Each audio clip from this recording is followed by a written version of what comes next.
first person I speak to when I wake up is Jesus. And I'm not saying it's easy for me to pray, because it's not always. And sometimes I pray before I pray that I can pray.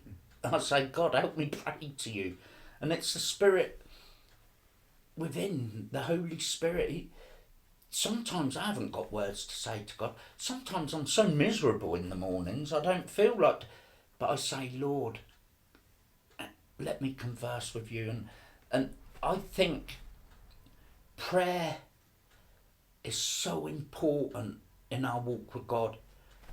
And the reason I say that, it was so important in Jesus's life. Very often you read through the Gospels, he went off on his own to pray. The Garden of Gethsemane, that got to be one of the greatest prayer sessions, that anyone could have. And if it's good enough for Jesus, it's good enough for us. And I see prayer as, it's not just spilling your heart to the Lord and your relationship. To me, he's my Father, and it's a way of talking to him. And that time I cried out in the depths, that was a prayer. That's calling on God. That anything calling out to God is a prayer. No matter how short, how long, you don't have to babble, you don't have to have eloquent words, because I can assure you I'm not an eloquent fella. But it's what's in your heart when you pray. If you pray with sincerity and earnestly, it's got to be of the heart.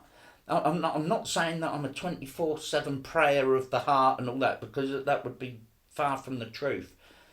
But there are moments in my prayer life where it's like I'm 20 foot tall. I'm actually lifted higher, and the heavens are there, and the answered prayer in my life, I can honestly say 95% of my prayers have been answered. The other 5% of either God's taken his time to answer, or I don't need it. So and it's a thing of faith. You must believe when you cry out to him. Our God's not skint.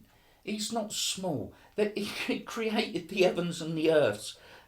There's nothing he can't do for us. So don't limit your prayer life with what you think in your brain, because our God's so much more.